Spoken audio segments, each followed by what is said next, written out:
राधे राधे दोस्तों, जय श्री कृष्णा। आज मैं आपके लिए बृहस्पतिवार की कहानी लेकर के आई हूँ, तो ध्यान से सुनना। किसी गांव में एक साहूकार रहता था, उसके घर में अन्न धन वस्त्र और किसी चीज़ की कोई कमी न थी।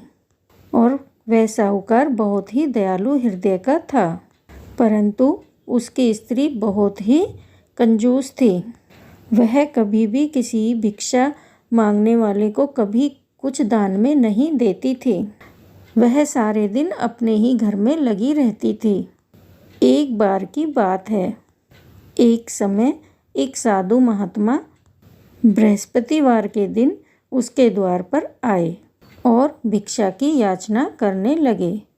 वह स्त्री उस समय घर के आंगन को लीप रही थी। इस कारण साधु महाराज से कहने लगी कि महाराज, इस समय तो मैं घर लीप रही हूँ, मैं आपको अभी कुछ नहीं दे सकती, आप फिर किसी समय आ जाना। साधु यह सुनकर वहाँ से चले गए। कुछ दिनों के बाद वही साधु महाराज उसके द्वार पर फिर से आए और उसी तरह फिर से भिक्षा मांगने लगे। साहूकारनी उस समय अपने बच्चे को खाना खिला रही थी और कहने लगी, महाराज मैं क्या करूं? मुझे तो फुर्सत ही नहीं है, इसलिए मैं आपको अभी भिक्षा नहीं दे सकती। अब साधु महाराज उसके द्वार से फिर से खाली हाथ लौट गए।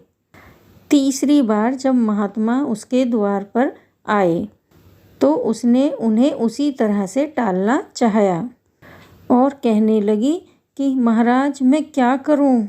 मुझे तो समय ही नहीं मिलता, इसलिए मैं आपको भिक्षा नहीं दे सकती। परंतु महात्मा जी कहने लगे कि यदि तुमको हर समय का अवकाश मिल जाए तो तुम मुझे भिक्षा दे दोगी? तो साहूकारनी कहने लगी कि हाँ महाराज, यदि ऐसा हो जाए तो आपकी बड़ी कृपा होगी। फिर साधु महात्मा जी कहने लगे कि मैं तुम्हें एक उपाय बताता हूँ। तुम बृहस्पतिवार को दिन चढ़ने पर उठो और सारे घर में झाड़ू लगाओ। झाड़ू लगाकर कूड़ा एक कोने में जमा करके रख दो। घर का चौका इत्यादि मत लगाओ और घर वालों से कह दो कि हजामत जरूर बनवाएं और रसोई बनाकर चूल्हे के पीछे खाना रख दो, सामने नहीं। फिर स्नान आदि करके फिर सायंकाल को अंधेरा होने के बाद दीपक जलाओ तथा बृहस्पतिवार को पीले वस्त्र धारण मत करो और न पीले रंग की चीज़ का भोजन ग्रहण करो। यदि तुम ऐसा करोगी तो तुमको घर का कोई काम नहीं करना पड़ेगा और तुम्हें अवकाश ही अवकाश हो जाएगा। तो साहूकारनी ने ऐसा ही किया और वह हर बृहस्पतिवार को ऐसा ही करने लगी। कुछ समय के बाद उसके घर में खाने को अन्न का एक दाना भी ना रहा और थोड़े दिनों के पश्चात वही महात्मा फिर आए और भिक्षा मांगने लगे। परंतु साहूकारनी ने कहा, महाराज मेरे घर में खाने को अन्न नहीं है, आपको मैं क्या दे सकती हूँ?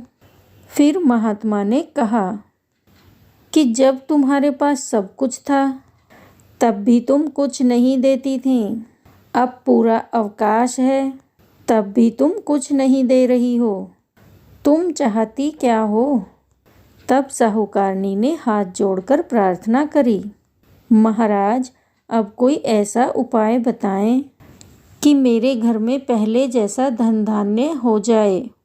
और अब मैं प्रतिज्ञा करती हूँ, आप जैसा कहेंगे मैं वैसा ही करूँगी।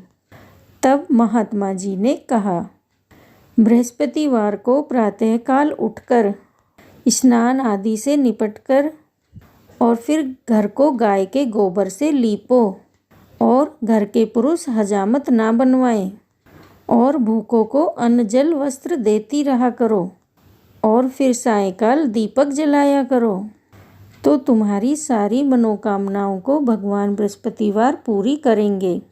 और फिर साहूकारनी ने ऐसा ही किया और फिर उसके घर में धन धान्य सुख समृद्धि वैसे ही हो गई जैसे पहले थी। इस प्रकार भगवान बृहस्पति की कृपा से अनेक प्रकार के सुखों को भोग कर वह दीर्घ काल तक जीवित रही। तो भक्तों, हमारी आज की ये कहानी बृहस्पतिवार की आपको कैसी लगी?